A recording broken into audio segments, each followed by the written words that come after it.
मैं हूं आपके साथ अंजलि सिंह। मिशन एमपी पर बीजेपी राष्ट्रीय अध्यक्ष जेपी नड्डा भोपाल से जबलपुर पहुंचेंगे। नड्डा का जोरदार स्वागत। आपको बता दें कि आज जबलपुर में कई कार्यक्रमों में वो शामिल भी होंगे। मंडल बैठक को संबोधित भी करेंगे नड्डा। बीजेपी दफ्तर में कोर ग्रुप की बैठक लेंगे। इसके अलावा आर्थिक टोली और सोशल मीडिया समूह की भी बैठक ली जाएगी। यूथ कनेक्ट कार्यक्रम में शामिल होने के बाद दिल्ली वो वापस लौट जाएंगे।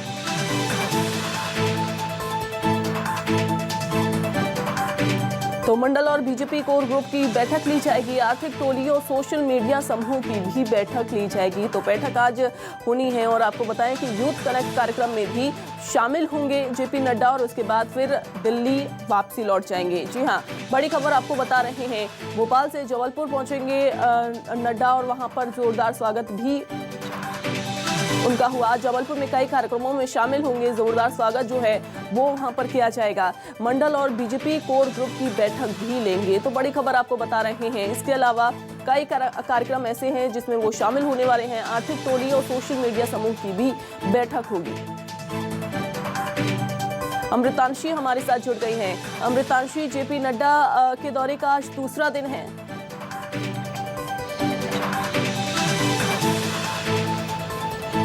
जी देखिए, मैं आपको बता दूं कि राष्ट्रीय अध्यक्ष जेपी नड्डा के दौरे का आज दूसरा दिन है और इसी कड़ी में कल रात में वो जबलपुर पहुंचे थे, जहां पर उनका शानदार और जोरदार स्वागत किया गया। और आज जबलपुर में मिशन 23 का हम कह सकते हैं शंखनाद होता हुआ यहां पर नजर आएगा। और जबलपुर में आज खास कार्यक्रम और बैठकों में संभागीय कार्यालय में और संभागीय बैठकों में जेपी नड्डा जो है वो भाग लेने वाले हैं। हालांकि सीएम शिवराज पूरे कार्यक्रम के दौरान उनके साथ उपस्थित रहेंगे। खास मैं आपको ये बता दूं कि सबसे पहले वो बूथ बैठक में बूथ जोड़ने की योजना जो बीजेपी लगातार हम देखते आ रहे हैं कर रही है। कल भी उन्होंने बात कही थी कि बूथ पर मेहनत करने के लिए कार्यकर्ताओं को सबसे ज्यादा जरूरत है। तो बूथ की एक बैठक में वो शामिल होने वाले हैं। उसके बाद वो शामिल होंगे मंडल बैठक में। मंडल बैठक में कि किस तरीके से हर मंडल को, हर संभाग को जोड़ते हुए चलना है, इसको लेकर वहां पर वो खास कार्यक्रम जो है बैठक है उसमें शामिल होंगे। साथ ही अगर हम बात करें उसके बाद वो शामिल होंगे सोशल मीडिया की बैठक में। देखिए, सोशल मीडिया हमने देखा है कि कांग्रेस से कई गुना ज्यादा आगे है बीजेपी सोशल मीडिया के मामले में। और सोशल मीडिया से के मामले में यूथ को कनेक्ट करने पर यहाँ पर बीजेपी अब जोर देती हुई नजर आ रही है। देखिए, आज जबलपुर का जो पूरा कार्यक्रम है वो पूरा बीजेपी यूथ से कनेक्ट करके चल रही है।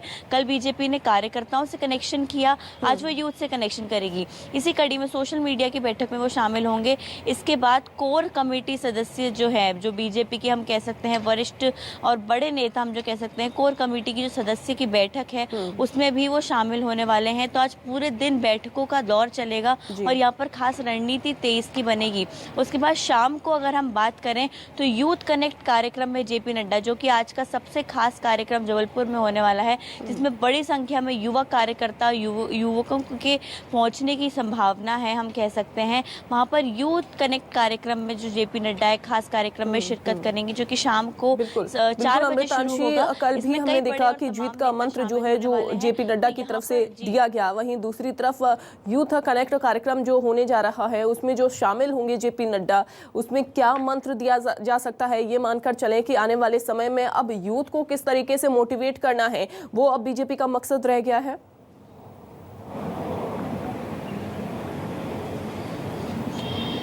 देखिए अंजलि, अगर हम वोट बैंक पर एक बार नजर डालें तो हम ये देखते हैं कि मध्य प्रदेश में अधिकांश युवा वोटर्स हैं। तो यहाँ पर युवा वोटर्स को साधने की तैयारी बीजेपी पूरी तरीके से करती हुई नजर आ रही है।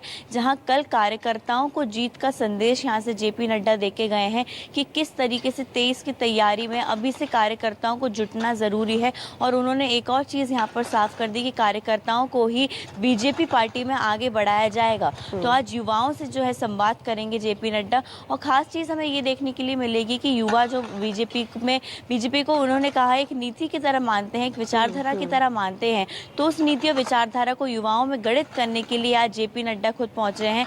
खास टिप्स ये हो सकती है कि बूथ स्तर पर और मंडल स्तर पर जो युवा हैं वो किस तरीके से जमीनी स्तर पर कह सकते हैं मजबूत कर सकते हैं। और इसी को लेकर आज खास टिप्स युवा कार्यक्रम में, युवा शंखनाद हम कह सकते हैं कि जेपी नड्डा जबलपुर में युवा शंखनाद करेंगे कि किस तरीके से युवा एक अहम जिम्मेदारी निभाते हैं बीजेपी के 23 के चुनाव के लिए, साथ ही साथ नगरीय निकाय और पंचायत चुनाव के लिए भी, क्योंकि अब देखिए चुनावों का दौर शुरू हो गया है तो युवा पर भी यहाँ पर खास फोकस कर रही है। उनका यही मानना है कि सोशल मीडिया से युवा को टारगेट किया जा सकता है वोट बैंक के लिए, साथ ही युवाओं को टारगेट करना यानी कि और कनेक्शन बढ़ाना, क्योंकि सोशल मीडिया के जरिए हम देखते हैं कि युवाओं का जो कनेक्शन है वो काफ़ी ज़्यादा बढ़ता जाता है। और अब बीजेपी इसी को एक शस्त्र की तरह इस्तेमाल करने वाली है, सोशल मीडिया को, कि किस तरीके से सोशल मीडिया को इस्तेमाल करके वो युवाओं तक पहुंचेगी और युवाओं का एक बड़ा वोट बैंक बीजेपी के लिए एक बड़ी जीत का हम कह सकते हैं आने वाले 23 के चुनाव में एक बड़ी जीत अगर बीजेपी की होती है तो युवाओं का और महिलाओं का एक बड़ा हाथ इसमें रहने वाला है।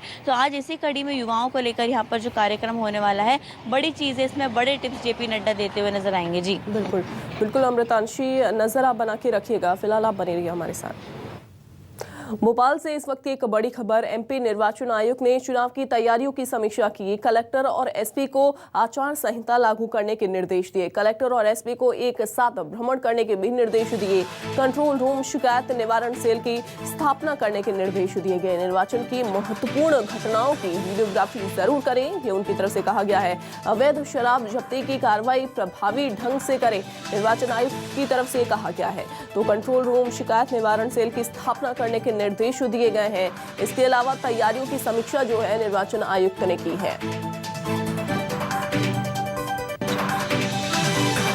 अमृतांशी लगातार बनी हुई हैं। अमृतांशी, निर्वाचन आयुक्त ने अब निर्देश दिए हैं कि हर तरीके से व्यवस्थाएं जो है वो की जाएं, क्योंकि अब चुनाव नजदीक ही है।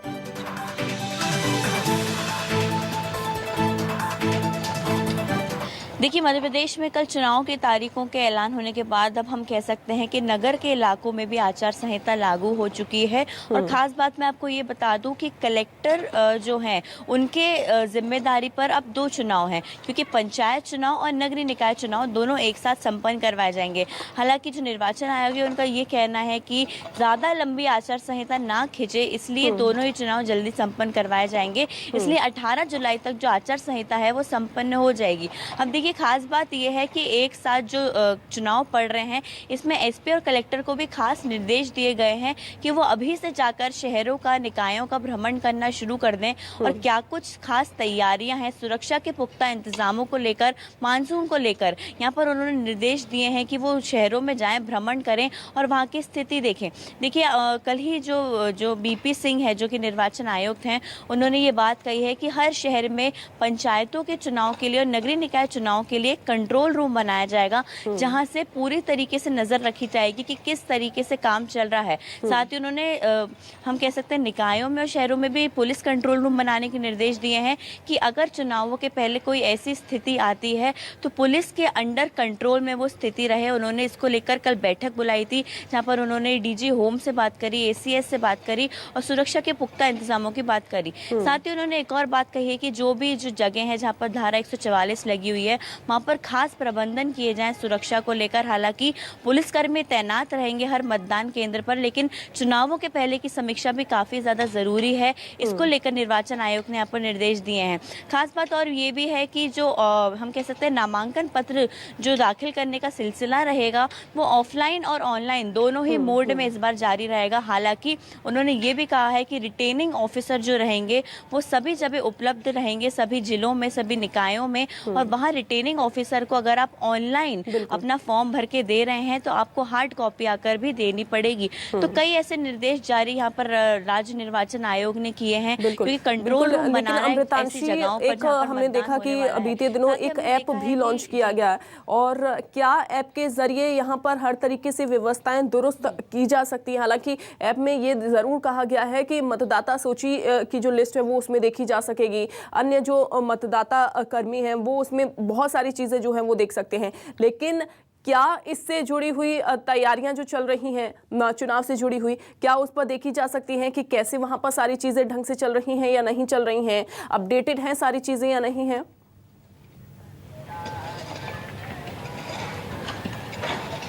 जी, चुनाव नाम का ऐप हमने यहाँ पर बता दूं मैं आपको कि यहाँ पर लॉन्च किया है राज्य निर्वाचन आयोग ने। कल भी उन्होंने अपनी प्रेस कॉन्फ्रेंस में उसका जिक्र किया था और ये बात कही थी कि ज़रूरी संबंधित दिशा निर्देश पूरे ही ऐप पर अपलोड किए जाएंगे और सभी चीज़ें वहाँ पर अपडेटेड रहेंगी। जितने भी मतदाता सूची है, जो भी चुनाव के लिए नामांकन लोग भरते जाएंगे और जो लोग भी जिस भी हम कह सकते हैं पद पर खड़े होने के लिए उम्मीदवार रहेंगे, उनकी भी पूरी जानकारी वहाँ पर जो है उपलब्ध करवाई जाएगी। और ये भी एक उन्होंने निर्देश दिया है कि चुनाव ऐप पर जो पूरी जानकारी उपलब्ध करवाई जाने वाली है, तो जाहिर सी बात है जो भी प्रत्याशी रहेंगे उन्हें ज़्यादा बड़े स्तर पर जो है ढोल लगाड़े बजाकर अपना प्रचार प्रसार करने की ज़रूरत नहीं है। वो कम प्रचार प्रसार कर सकते हैं और इस बार तो उन्होंने एक निर्धारण सीमा भी तय की है कि इतना ही खर्चा वो है जो चुनाव में इस्तेमाल कर सकते हैं। तो ये हमने देखा है कि चुनाव ऐप जो है वो एक खास हम कह सकते हैं राज्य निर्वाचन आयोग की पहले यहाँ पर मतदाता सूची तो रहेगी ही, लेकिन चुनाव में जो प्रत्याशी खड़े हो रहे हैं, जो नामांकन भरते जा रहे हैं,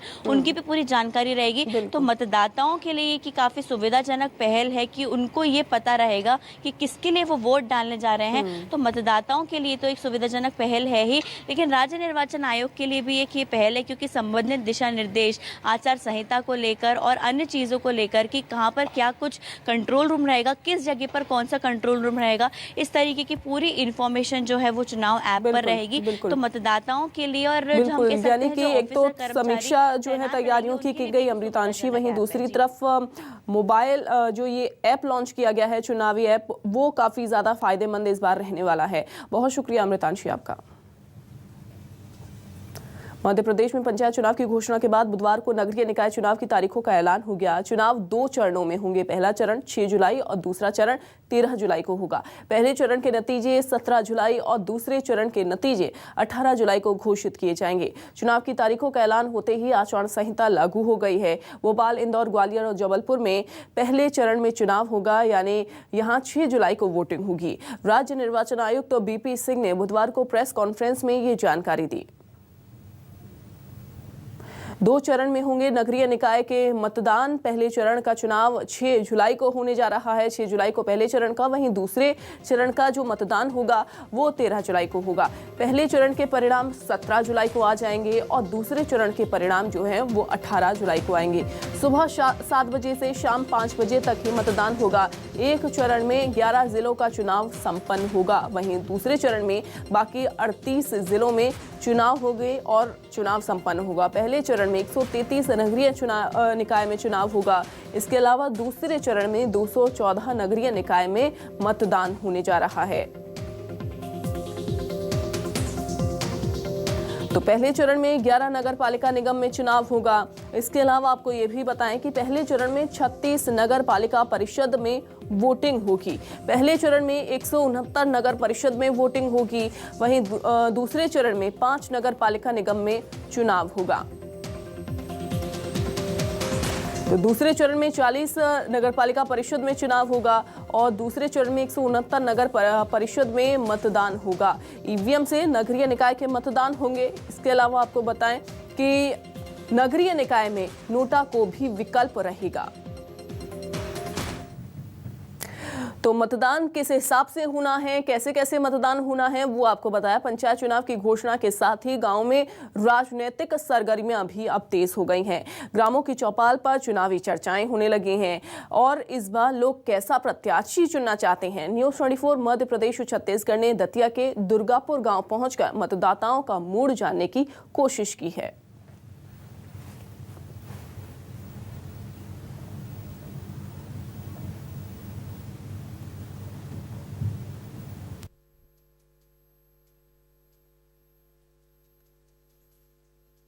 जी हाँ, दुर्गापुर गांव में मौजूद है, जहां मेरे पीछे आप जनसंख्या देख सकते हैं। ग्रामीण लोग भी खड़े हैं। ग्राम पंचायत के चुनाव भी आने वाले हैं। किस तरह से वो अपना जनप्रतिनिधि चुनेंगे, हम उनसे भी बात कर लेते हैं कि और उनकी समस्याएं किस तरह से निराकरण की जाएंगी। तो क्या नाम है आपका? नंदकिशोर प्रजापति। नंदकिशोर जी, क्या समस्या है इस गाँव में? गांव में समस्या तो सब ठीक है, लेकिन अब सरपंच की बात है तो सरपंच तो अपने हिसाब से जनता चुनेगी, जो विकास कर सके, दमंद भी हो, किसी से दबे नहीं, ऐसा सरपंच होना चाहिए। क्या नाम है आपका? मूलचंद। मूलचंद जी, गांव में समस्या है और ग्राम पंचायत के चुनाव भी आने वाले, क्या कहेंगे? बढ़िया है, सरपंच भी बढ़िया है। कैसा जनप्रतिनिधि चुनेंगे? अब जो गांव वाले जो कहेंगे वो करेंगे सब। अभी हम तो अपने निर्णय एकांतर तो ले नहीं सकते हैं, एकाएक जो 4 जने करेंगे वह हिसाब से अपन सरपंच चुनेंगे। क्या नाम है आपका? दीपक यादव। दीपक, क्या समस्या है गांव में और ग्राम पंचायत चुनाव भी आने वाले हैं, किस तरह से जनप्रतिनिधि चुनेंगे यहाँ पे? बस जी सड़कें हैं तो नाली बन जाए और जो सीसी हैं वो खुद की डलें तो अच्छी बात है। क्या है क्या घरों में पानी भरता है, ऊंची सीसी हो गई, कई प्रकार की समस्याएं हैं। के ग्रामीणों की बात अपने सुनी और उन्होंने ये कहा कि हम ऐसा जनप्रतिनिधि या सरपंच भी चुनना चाहेंगे जो गांव की समस्या का निराकरण करे। रवि रायकवार, न्यूज़ 24 मध्य प्रदेश छत्तीसगढ़, दतिया। आगर मालवा से इस वक्त की बड़ी खबर। पूर्व मंत्री सज्जन सिंह वर्मा ने जिन्ना की तारीफ की। जिन्ना ने देश तोड़कर भला किया है, सज्जन सिंह वर्मा की तरफ से कहा गया। सज्जन सिंह ने जिन्ना को स्वतंत्रता संग्राम सेनानी बता दिया। देश धन्यवाद दे कि नेहरू जिन्ना ने दिमाग लगाकर देश के 2 टुकड़े किए। तो सज्जन सिंह वर्मा ने यह बड़ा बयान दिया। आपको बता दें कि जिन्ना की तारीफ की है, जी हाँ, और बड़ी खबर आपको बता रहे हैं। और उन्होंने ये भी कहा कि जिन्ना ने देश का भला किया है, देश तोड़कर भला किया है। जिन्ना ने सज्जन सिंह ने जिन्ना को स्वतंत्रता संग्राम सेनानी भी बताया।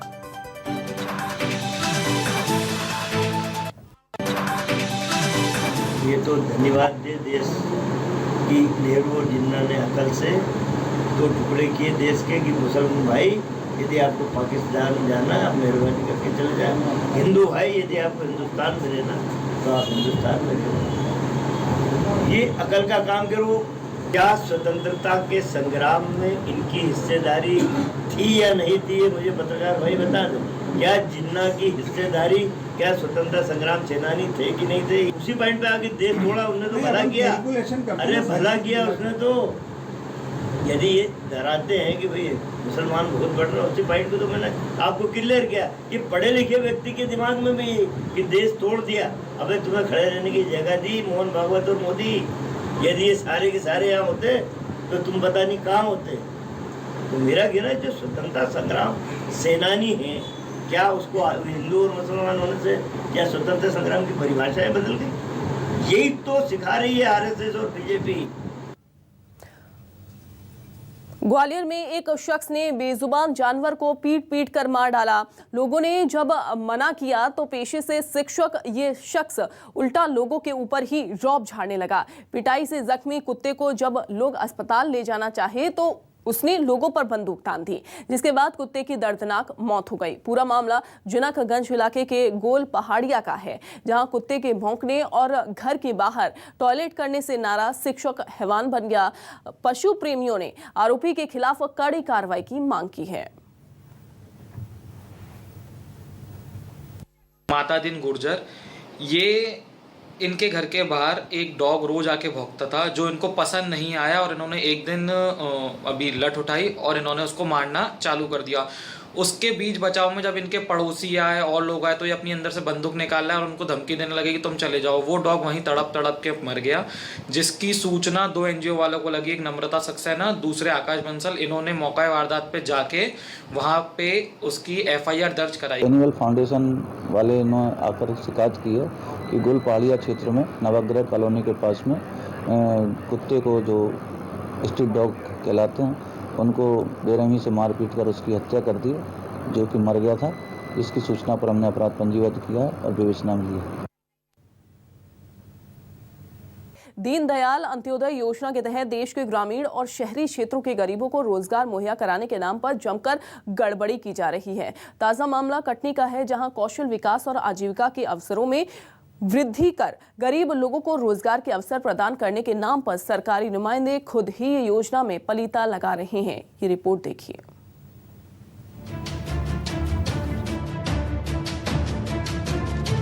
कटनी में केंद्र सरकार की दीनदयाल अंत्योदय योजना के तहत नगर निगम की ओर से गरीब छात्र छात्राओं को कौशल विकास और आजीविका के अवसरों में बढ़ोतरी कर रोजगार के अवसर प्रदान करने के नाम पर जमकर फर्जीवाड़ा हो रहा है। स्किल इंडिया स्किल डेवलपमेंट के तहत डाटा एंट्री, सोलर पैनल और प्लम्बिंग सेक्टर का प्रशिक्षण दिया जाता है और ट्रेनिंग के दौरान ही उन्हें केंद्र सरकार की ओर से राशि भी दी जाती है। लेकिन सरकार की ओर से दी जाने वाली राशि लाभार्थियों के खाते में न जाकर सेंटर संचालकों के खाते में पहुंचा दी जाती है और ये सब होता है कटनी जिले के नगर निगम में। DNLUM की शाखा में पदस्थ कर्मचारियों और सेंटर संचालकों की मिलीभगत से। जिले में कई सेंटर संचालित हैं, जिसमें कुछ सेंटर सिर्फ दस्तावेजों में चल रहे हैं और जो सेंटर चल रहे हैं उसमें छात्रों की संख्या बढ़ाकर राशि निकाली जा रही है। यस, ये दक्ष फाउंडेशन है, वहाँ पे गए थे हम। वहाँ पर क्या किया आपके साथ? वो डॉक्यूमेंट्स लिए हमारे पूरे, बोल रहे थे आप आओ तो यहाँ सिखाया जाएगा पूरा हर चीज़, इस हाजिरी भी लगेगी। पर हम लोग गए तो हम कुछ भी नहीं बताते हैं और हाजिरी भी लगाएं, बोल रहे थे स्कॉलरशिप भी मिलेगी आपको, तो यहाँ कुछ भी नहीं मिली है। और फिर मेरे में कॉल आया था, बोल रहे थे आइए आपका वेरिफिकेशन करने, स्कॉलरशिप आ गई है। तो हम गए तो वेरिफिकेशन कराए हैं, पर वहाँ स्कॉलरशिप हमारी नहीं आई। हम पता करने गए रहे, नहीं आई। न्यूज़ 24 मध्य प्रदेश छत्तीसगढ़ की टीम ने जब मामले की पड़ताल की तो सच सामने आया और वो चौंकाने वाला था। कटनी नगर निगम क्षेत्र में संचालित 7 सेंटरों में DNLUM के तहत अलग अलग कंपनियों के छात्रों को प्रशिक्षण के लिए प्रोजेक्ट दिया जाता है, जिसका tender AGR company Bhopal, AKSSCT Satna, Daksh foundation ने लिया है। लेकिन प्रशिक्षण देने का काम सिर्फ दस्तावेजों में चल रहा है। न्यूज़ 24 मध्य प्रदेश छत्तीसगढ़ की पड़ताल में कई सेंटर्स पर छात्र तो नहीं मिले, लेकिन वहां पर मिले हाजिर रजिस्टर पर सभी छात्रों की उपस्थिति दर्ज थी। यहां तक कि इन सेंटरों पर किसी तरह के नियमों का कोई भी पालन नहीं किया जा रहा था। ट्रेनिंग लेने वालों को ना तो राशि दी जा रही है और ना ही उन्हें कोई ड्रेस तक मिली है। हालांकि जब जिम्मेदार अधिकारियों से बात की गई तो वो गोलमोल जवाब देते नजर आए। एक्चुअली मैं विजिट जो कर रहा हूँ उसमें तो बच्चे मिल रहे हैं। यदि ऐसा कोई सेंटर में पाया जाता है तो उस संबंध में उस सेंटर के खिलाफ कार्रवाई की जाएगी। और चूँकि अभी गर्मी बहुत ज़्यादा है और शायद इसलिए सेंटरों में बच्चों की संख्या कम है, वहाँ रिसोर्सेस लगवाया जा रहा है, कूलर वगैरह, तो बच्चों की उपस्थिति सुनिश्चित पूरी की जाएगी। AKSSCT के अंतर्गत चल रहे 3 सेंटरों पर जब जाकर पता किया गया तो बच्चों ने बताया कि आगे उन्हें क्या करना है सेंटर संचालकों ने बताया ही नहीं। वहीं जब न्यूज़ 24 मध्य प्रदेश छत्तीसगढ़ की टीम दूसरे सेंटरों पर पहुंची तो सेंटर बंद मिले और रजिस्टर में छात्रों की हाजिरी लगी मिली। पूरे मामले पर छात्रों का क्या कहना है, जरा आप भी सुनिए। हाँ, वहाँ पे मैं गई थी, उन्होंने मेरे से डॉक्यूमेंट्स लिए थे और कहा था कि 3 मंथ्स का कोर्स है जिसमें आपको सिखाया भी जाएगा प्लस 1000 पर मंथ दिए भी जाएंगे। बट अभी तक ऐसा कुछ हुआ नहीं, ना उनकी तरफ से कोई कांटेक्ट किया हमसे। कभी आप लोग गए थे? हाँ, एक बार गए थे, बट वहाँ पे हम लोगों ने पहले ही उन लोगों ने क्लियर कर दिया था कि जब आपकी बायोमेट्रिक होगी उसके आधार पे आपको वो डिप्लोमा दिया जाएगा प्लस वो 1000 रुपीज़ दिए जाएंगे। बट हम लोगों की बायोमेट्रिक कभी नहीं हुई। यहाँ हम लोग को कंप्यूटर सिखाए जाते हैं सर। क्या क्लासेस लगती हैं? हाँ, क्लासेस लगती हैं और ज़्यादा बच्चे भी नहीं आते हैं, 6-7 बच्चे आते हैं। कब से नहीं गए आप? मुझे 2-3 दिन हो गए हैं, मैं नहीं आई थी। क्या इंस्टीट्यूट से कोई फ़ोन? नहीं, कॉल नहीं आया। इंस्टीट्यूट से क्या कोई ड्रेस या कॉपी किताब मिली अभी तक आपको? नहीं, बिल्कुल नहीं। दीनदयाल अंत्योदय योजना की शुरुआत भारत सरकार की ओर से देश के ग्रामीण और शहरी क्षेत्रों के गरीबों को कई प्रकार की सुविधा मुहैया कराने के लिए की गई है। इस योजना का मकसद कौशल विकास और आजीविका के अवसरों में वृद्धि कर गरीब लोगों को रोजगार के अवसर प्रदान कर उनकी गरीबी दूर करना है। लेकिन सरकारी नुमाइंदे खुद ही इस योजना में पलीता लगा रहे हैं। गरीबी दूर करने के नाम पर शुरू हुई ये योजना भ्रष्टाचार की भेंट चढ़ गई है। कटनी से न्यूज़ 24 मध्य प्रदेश छत्तीसगढ़ के लिए यश खरे की रिपोर्ट। और चलिए इसी के साथ फिलहाल के लिए इस बुलेटिन में बस इतना ही।